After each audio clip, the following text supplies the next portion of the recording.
first half, that was a very happy Oliver Glasner. We've got no highlights to show you from the second half because it was absolutely shocking. It sure was. And with that, you see now Tottenham in 16th, just 1 point ahead of West Ham and Nottingham Forest. Obviously, West Ham in the relegation zone. Forest level on points, but of course ahead of them on goal difference. We have a lot to unpack here with Spurs. We're going to talk about what this all means for Spurs in the bigger picture a bit later. For now, let's focus on this result in this match. It seemed like it would be good fortune for Spurs early on because they, obviously Palace get the goal. It's offside, and they come back and they score right away. Mm-hmm. Maybe some of those misfortunes that they've had start to change. But again, it goes bad when the person wearing the armband, Van de Ven, gets a red card, and that kind of just spiraled out of control for Spurs from there. Why does this continue to happen with this side? Well, somehow you get the feeling that Tottenham Hotspur and their players are actually competing against their own supporters right now because the atmosphere inside that stadium was a little nervy. And then all of a sudden, it sort of looked like it was going to go in their favour. The offside decision took place. They get the opening goal. And then the fans started to get back behind the team before very quickly discipline comes into play. Lack of concentration from Van de Ven, which really let this Tottenham side down. I actually think they're letting their own supporters down as well. Now listen, I get it. I understand, players trying to protect players, but at some point the fans have an absolute right to let their feelings known. This is not good enough. Igor Tudor watching fans depart in the first half. Look at the anger, the anguish. I couldn't even be imagining what it's like to be a Tottenham Hotspur fan right now. We got many of them at our network who all probably don't want to be here today because of what me and you are saying, Stefano. But listen, it's not been good enough from Spurs. Their team didn't perform again. The red card certainly cost them, but also conceding goals. And conceding goals in the first half, it's nowhere near good enough. Tottenham have now conceded 25 goals in the first half alone in the Premier League. That's insane. And they don't have enough quality going forward to be able to get back in games and win it. Obviously, the context of having a massive injury list does play a part. Again, we'll talk about that a bit later. But again, they're in this situation where they give up these goals after the red card. It was Romero who was suspended, and that's why Van de Ven has the armband because of a red card suspension for Christian Romero. Yep. And then he gets sent off as well. The discipline needs to be better, regardless of injuries, when you're in this situation where relegation now becomes a conversation that all Spurs fans are going to have in the next few weeks here, as we see. This becomes really a panic time for all the fans, so you can't really blame them for walking out. Where does this go when you're talking about these players having to have the discipline? How does Igor Tudor get the best out of them right now? I mean, I honestly don't know how he gets the best out of this team. They haven't won a Premier League game in 2026. That's desperately disappointing. They've won a couple of games in the Champions League, which means they've got a mouth-watering tie against Atletico Madrid coming up, which, listen, Tottenham very good, I thought, in the Champions League, especially defensively. They didn't concede many goals. So I do think there is some joy to be able to take from that Champions League. But all of those injuries that you just saw, the absences, are absolutely costing Tottenham this season. They're costing the management, Thomas Frank, obviously his job, Igor Tudor, probably his job if he's not careful. I mean, I wouldn't be surprised to see an itchy trigger once again leading into the direction of Igor Tudor getting fired out of this football club very quickly if things continue. Might even happen after this game. We never know. In Premier League, there's no loyalty anymore. There's just none of it. And Tottenham right now are well and truly in that relegation zone. Their home form, if you look at their home form alone, they're second bottom in the league. It's nowhere near good enough. And I think obviously we accept there's a lot of players out injured. But at the same time, the players who are still in that starting 11 should not be in this relegation zone and should not be, in my opinion, fighting against relegation this late in the stage. It's the first time for Tottenham Hotspur that they've lost 5 consecutive Premier League matches since 2004. So clearly territory that we have not seen for Spurs in quite some time. And again, the injuries do matter, but there is a bigger problem here for Tottenham Hotspur than just the injuries. The clear lack of vision right now. The Igor Tudor hire continues to seem like not the right move, in my opinion, and for many that have covered this team. We're going to get to Spurs a little bit more later and what this means really for the rest of their season.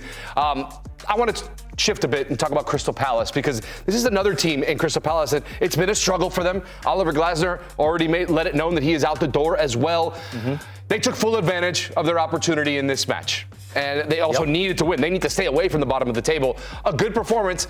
Again, they were gifted that early goal, obviously, off the penalty, but then took full advantage. Yeah, but I still think they were a little bit unlucky. I mean, that was a nose offside to open the scoring early on in this game. Let's not forget about the opportunity for Sarr. Hardy scored that one. He would have got a hat-trick in this game. Thought he was excellent. I think the signing of Strand Larsson's been a real boost of performance and also character and also maybe a bit of chemistry within this group as well. They've been disappointed because they've lost some superstars. They've not just lost players in this group, right? They've lost superstars, Crystal Palace. To replace that quality is almost impossible unless you spend money, and I think they figured that out. Palace have been forced to spend a bit of money to be able to make them competitive away from that relegation zone. But if you look at what happened, they went on a terrible run, obviously, into the new year from December onwards. Then into the new year, Gallagher announces that he's obviously fed up, he's not going anywhere, but he's fed up and no transfer help and all this stuff. And then all of a sudden he announces he's leaving the club at the end of the season and results remain poor. They make a big signing of Strand Larsson and he's been a great addition. Now recently, if you look at their results, Palace have got 2 defeats in their last 8 across all competitions and they're still very much involved in winning a European trophy. Even with this group, they've got a great possibility of doing that. And they've got 3 wins in their last 4 games across all competitions. I actually think that if Tottenham had 11 players in this game, I still think Crystal Palace very much could have gone on to win the game. Because of the way they started, the early goal they got, poor to concede.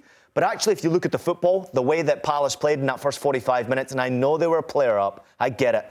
It was excellent, and they're a good team. So I do think that Palace probably deserved to win the game at the end of the day, even if it was 11 versus 11. But at the end of the day, Tottenham are their own enemy. Yeah, and we've seen Gallagher figure this out in the Premier League at this level of football with this club. So shouldn't be shocked that he could be able to get a result in this type of game. Adam Wharton was fantastic. I think Strand Larsson has been a great signing as well. Yeah. Wharton, for me, man of the match. What a player. Yeah. What a player. The passing, his ability, both assists, unbelievable quality, vision, creation. It's a young boy. He's only 22 years old.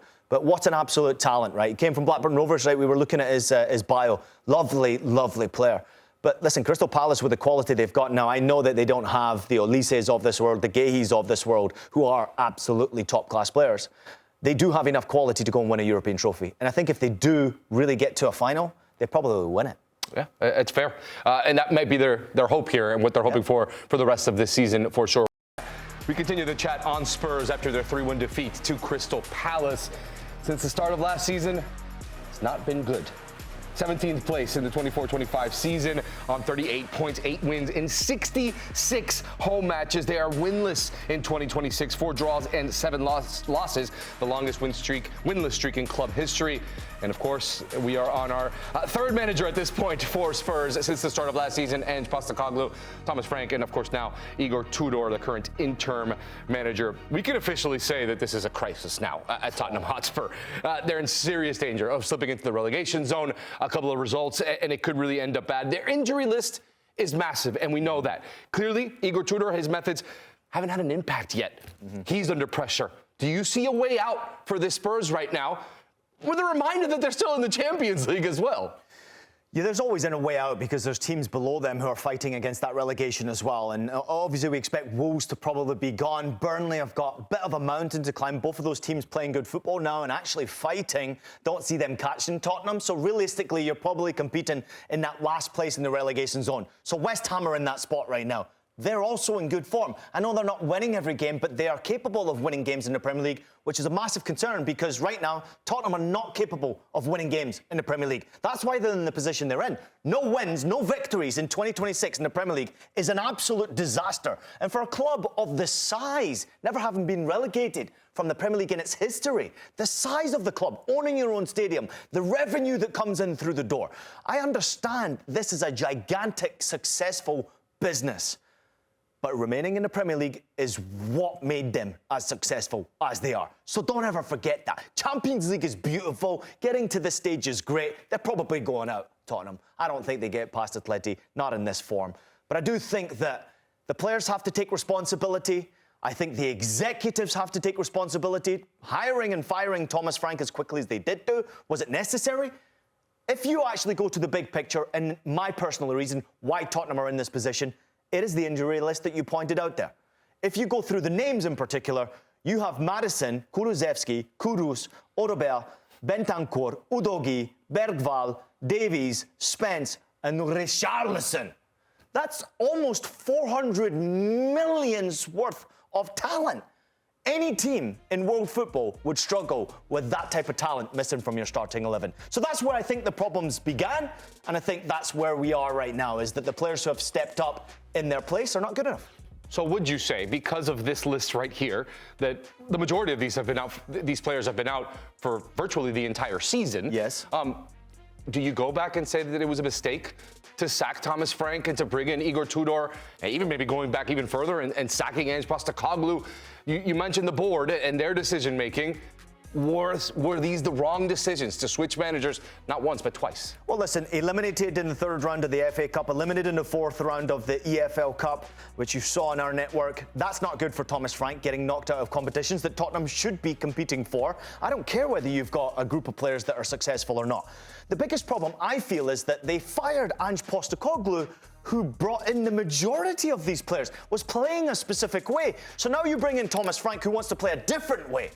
The fans didn't like that change. They wanted to play Ange's way. The fans weren't happy with Ange because he wasn't winning, but even Ange had to deal with a mammoth list of players who were out injured. I mean, goal scoring's been a big problem for them. If you look at the starting 11 they went out with today, Van de Ven is the leading goal scorer. I mean, you have Dom Solanke, who came in for $495 million. Way too much money spent bringing him in from Bournemouth. Obviously, he was doing well for the Cherries, but there's a lot of money to spend on a player like that. He's got 3 goals now in the Premier League. Well done. But that's just nowhere near good enough. It needs to be more. It needs to be better. If you look at the other players around him, obviously Van de Ven's got 4. Tell's come in, and he's got 3. Kolomwani's been brought in, and he's got 1. The goals are just not there. And the players that they're bringing in to replace the players who are injured, obviously big signings, Xavi Simons hasn't quite worked out for them. Kolomwani hasn't quite worked out for them. And that's the biggest problem. You have to look at the scouting, and you have to look at the decisions that are being made with the players to be able to step up and replace those who are injured. What do you do, though? That's 400 million that you spent or almost spent on those players who are injured. You can't necessarily go out and spend another 100 or 200 million easily. It's just not okay. So you got to be careful how you do business. Yeah, that being said, you look at some of these arrivals. I mean, Conor Gallagher comes in January to be one of those replacements for the injured, different injured players. They also brought in Souza, who started at left wing back today. So recruitment, clearly a topic of contention. Do you think that these signings weren't the correct ones? Or again, do I keep going back to the injuries have really put this team behind the 8 ball, and the board as well in their recruitment did the right things by getting the players, but then not being able to deploy them because of those injuries? Yeah, I mean, the whole club is a mess right now, and it's from top to bottom. Now, I know that Daniel Levy's no longer at the club, and I understand that. That decision probably was made and not within his control. So he's done a great job business-wise for Tottenham. Absolutely outstanding business. What they've done with the NFL concerts, that stadium, it's exceptional. Yeah. It's a money-making machine. It's probably worth about, I don't know, 3 or 4 billion at this stage. They do carry a lot of debt, which is concerning to me. But I do also think that they have spent a ton of money on players that are just not healthy. If you look at the players who have stepped up, obviously the remaining fixtures, these players are going to have to perform. And I think that's what's probably in the back of Igor Tudor's mind with every single game selection that he goes out with. The game against Crystal Palace, he started with Conor Gallagher, Bissouma, Simons, Richarlison, all sitting on the bench. Now, I'm not saying that they're in form, but those are big personalities. Those are big-time players that normally could and should step up in big moments to save Tottenham. He went with a midfield of Gray, Palhinha, Sarr, and Souza. Is it good enough? I mean, you've brought in a coach to be able to shake things up. He's certainly doing that with his team selection, but clearly you can see it's not working right now. And I wouldn't be surprised to see Tottenham make a big decision very swiftly, because at this moment in time, that relegation battle is well and truly on for them. They're not in form, and the teams below them are in better form.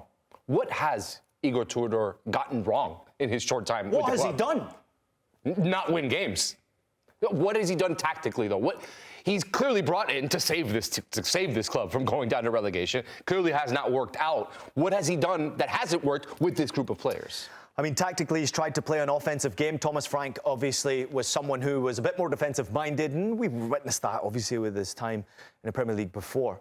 But I do think that Igor Tudor wanted to play a specific way that was offensive, but not having the tools to be able to do that. So he's been rotating the starting 11 to try and get it right, to get chemistry right, but also to be able to get a result, to get a performance from this group. Individuals are not stepping up. It's not just about, obviously, the management and the executives who have messed this up. Because sometimes you have players who are sitting on the bench or not in the starting 11 when everyone's fit and healthy, and they're the first ones banging on the door, let me play, let me play, let me play. But now it's your opportunity to perform, and you're not performing. Very quickly you find yourself out the door. So a lot of these players who even started in this game are not performing well. And some of those experienced players not playing well. Poor, by the way. He was shocking. I think that's also the same. But listen, discipline doesn't help when you have red cards left, right, and centre. I think there's something lacking within this group. I think that's all the way from the top of the football club to the players that go out there on a match day in the starting 11. It's not in cohesion. Something's missing. And actually what I'm recognised, which is the bigger problem now, is that you're losing the fans. The fans are not getting behind this team. I did not like watching Tottenham fans walking out in the first half of that game. I did not like that. I would never do that to my team. I would always support them, at least until the last 10 minutes of a game when there's a bit of hope you can get back into it. I didn't like watching those fans walk out. But can you blame them? You can't blame them because only Wolves have lost more home matches in the Premier League since the start of last season. So it's not good, and you can't really blame the fans. As much as I agree with you, would not leave. I can kind of understand when the frustration would set in on a Thursday night when you have to go to work in the morning. Like, yeah, you get frustrated, you walk out. I can't really blame them when they've been this poor at home. Fans are going to experience their team, at least be competitive, get some joy. And they can't even have that. But they won a European trophy last year, and they fired the manager. That's even more anger for the fans against the board. I get it. Listen, I understand that there's frustration in the direction of Ange Postecoglou, but at least he was direct with the media. The way he was talking to the supporters, letting you know, I'm going to play this specific way. If I have a healthy group of players, and I have the players that I want, we'll get results. Didn't quite happen every game for Big Ange, but he did have to deal with a lot of injuries. He still managed to get a performance out of them in European football and winning a European trophy for the first time in Tottenham's history in God knows how long. I mean, it's ridiculous. You then go and make the decision to fire him. What do you expect? He's just spent hundreds of millions bringing a group in to play a specific way. I mean, I just think, and listen, I'm going to go back to this, and I've said this many times on Scoreline. I'm working now on my executive certificate with UEFA. And there has to be a lot of emphasis on strategy. There ain't no strategy with this. The strategy for Tottenham right now is to spend to survive, spend to win. Doesn't work like that. What's the long-term goal for this group? They got no strategy. Right now, the strategy's out the window and probably is forced to be out the window because they're fighting for their very lives. And that's from the top of the football club all the way down to the bottom. Because if you get relegated to the Championship, every single contract gets cut in probably 50% around about that region, all the way down to the dinner lady. I don't think the fans will be happy watching Tottenham play in the Championship, but at least they'll be winning more games. The strategy clearly now staying up in the Premier League. All the focus needs to be on that. And, oh, by the way, the Champions League as well against Atletico Madrid. That might be interesting. Yeah, you never know. We're going to take a quick break. When we return, we're previewing Real Madrid, who are in action on Friday.